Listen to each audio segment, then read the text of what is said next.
I am so excited to introduce our next guest, Representative Vicky Hartzler of Missouri. She is just such a dynamic leader. She's joining us, as you're going to see from her car. She's making a special accommodation here. She's the chair of the Values Action Team in the House of Representatives, and just such a champion. She actually won an award from the Family Policy Alliance when she went through our Statesman Academy. And Congresswoman, it's such a joy to have you.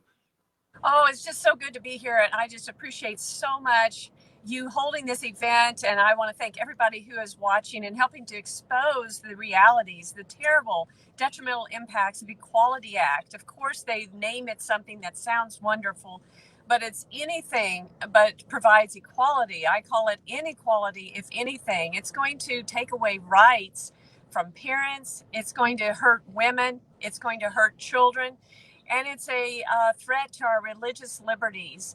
And there's so many things that are bad about this bill, but a couple that I wanted to focus on is from the perspective of a mother and a former high school teacher, in that it's going to decimate women's sports.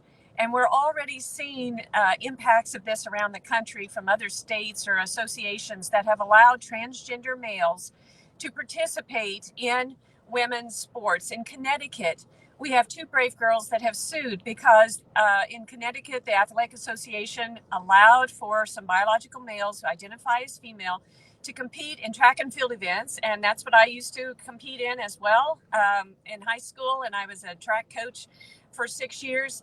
And sadly, these biological males have won 15 championship titles, and they have set 13 state records that should have gone to girls. And so not only are these girls denied the ability to be able to stand on the stage and be able to compete and get their awards, but they're also being denied scholarship potentials. And if this is allowed to continue across the country, or even as we look at the upcoming Olympics, we're in big trouble as far as all the gains that we have made in women's sports will be wiped away.